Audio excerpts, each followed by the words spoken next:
Bonjour et bienvenue dans le podcast des jeunes reporters de la colline. Micro-trottoir sur la thématique de l'emprise. Qu'est-ce que vous évoque le mot emprise ? Ça m'évoque une incapacité à prendre du recul et à voir ce qui est bon pour nous et ça peut prendre tout un tas de formes. Et je pense que c'est pas forcément... Enfin, le principe pour moi de l'emprise, c'est que c'est pas conscient et que une espèce de tourbillon dans lequel on se laisse happer et il faut chercher absolument la bonne aide pour en sortir parce que sinon ça marche pas. Ça me fait penser tout de suite à l'emprise entre personnes, ou l'emprise que quelqu'un peut avoir sur quelqu'un d'autre, ou que ce soit dans le milieu professionnel, personnel ou familial et tout ça. Après, ça peut être au sens plus large, ça me fait penser aussi à l'emprise que peut avoir la société, l'État, au sens plus large. Voilà, ou l'emprise que peut avoir un pays sur un autre dans certaines situations, ou l'emprise économique. Dans ce sens-là, il y a une idée de domination en tout cas quand je pense à ça, de dominant, de dominer.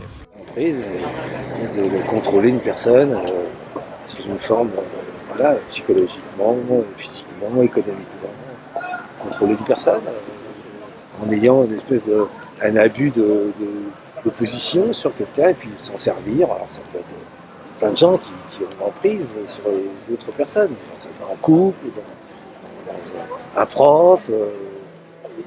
Il y a plein de situations où les gens ont la faiblesse de quelqu'un ou de ses failles pour le contrôler, pour l'amener à ce qu'on veut. Il y a des personnes qui sont prises parce que psychologiquement ils sont faibles, enfin ils sont pas faibles mais psychologiquement ils sont moins forts. Donc dès qu'on est faible, soit psychologiquement ou physiquement, les gens soit c'est l'emprise, soit ils vous tapent, c'est ça aussi le problème. Mais il y a plus de femmes qui sont sous l'emprise d'hommes. On peut revenir à l'emprise ou à la soumission.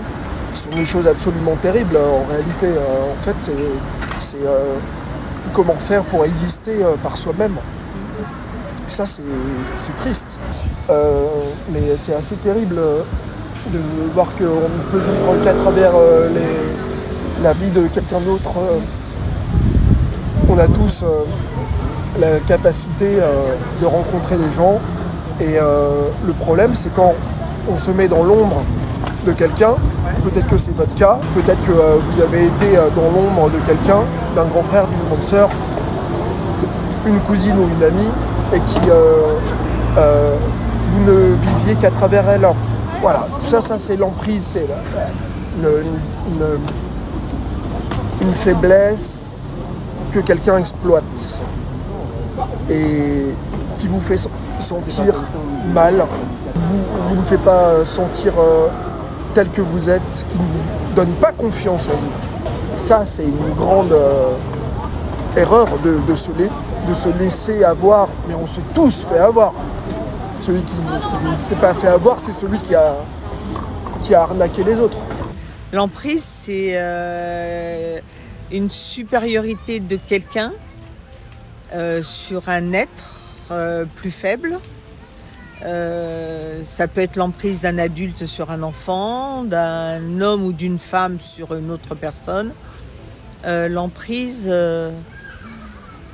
quelquefois on ne s'en rend pas compte qu'on est prisonnier de quelque chose ou de quelqu'un. L'emprise, ça peut être très néfaste quand on ne s'en rend pas compte. Quand on s'en rend compte, on peut essayer de s'en sortir. Dans quel domaine avez-vous pu observer des situations d'emprise ? Pas par moi précisément, mais que ce soit les relations interpersonnelles, le travail,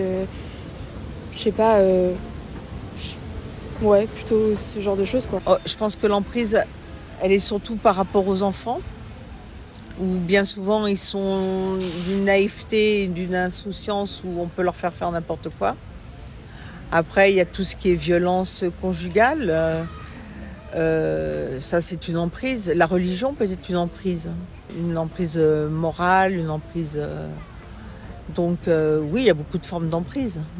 Dans mon boulot de travailleur social, énormément, mais aussi dans la vie quotidienne. Je connais des femmes et des hommes qui sont sous emprise de leur conjoint. Je connais des personnes qui ont été sous emprise de gourous, même des gens qui ne sont pas des gourous, mais qui se comportent comme des gourous avec des personnes, parce que justement, je l'ai même vécu personnellement, les failles les gens qui sont les perverses, disons, qui mettent les gens sous emprise, ils sont très c'est des radars en fait, des radars à faiblesse.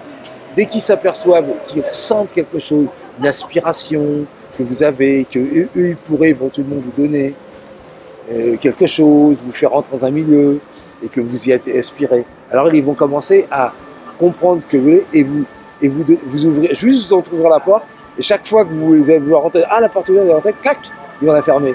Et là vous allez être de plus en plus dépendant de ces personnes. Parce qu'elles savent, c'est un abus souvent de position dominante en fait. C'est ce qu'on appelle l'abus de position dominante. C'est que vous utilisez vos pouvoirs, qui sont multiples, psychologiques, l'amour, tout ce que vous voulez, vous l'utilisez pour faire qu'une personne, vous comprenez exactement ce qu'elle a. Vous êtes un prédateur en fait. Vous comprenez ce qu'elle recherche et vous allez faire semblant lui donner. Et chaque fois que qu'elle va mordre à l'hameçon, tac, vous allez retirer et ça va recommencer comme ça. Et à la fin, la personne va être complètement dépendante. Par le travail, par les relations, par la famille, il y a bon nombre de personnes qui malheureusement abusent de leur pouvoir, de l'affect. Dans le monde du travail, vous savez, c'est bien souvent les petits chefs qui ont le plus grand pouvoir, qui abusent de leur impact, qui usent et abusent. Et c'est ça que ça m'évoque l'emprise. Après, ça peut être l'emprise d'une mère, d'un père, d'une grande sœur qui est jalouse. Et l'emprise, ma grand-mère, qui s'appelait Jacqueline, on l'appelait la reine-mère, parce qu'elle avait une force incroyable. Et l'emprise qu'elle avait sur ses filles, sur nous, même si elle était bienveillante, elle avait un pouvoir incroyable sur sa famille. Et donc l'emprise, pour moi, c'est quelque chose de négatif, quelque chose qui fait du mal, qui ne va pas dans le bon sens, dont on doit se dégager. Je connais quelqu'un, une femme, elle était sous emprise. C'est difficile après de... Parce que là, ils aiment... Enfin, on a beau leur dire qu'il faut quitter la personne, mais c'est plus difficile, parce qu'il y a toujours de l'amour. Et c'est... Après, c'est avec du temps, on arrive à les faire sortir de l'emprise, quoi. Mais après, faut pas oublier qu'il y a des associations aussi, où il y a même la police, on se fait des violences faites aux femmes. Ça aussi, c'est important, parce qu'il y en a beaucoup, hein.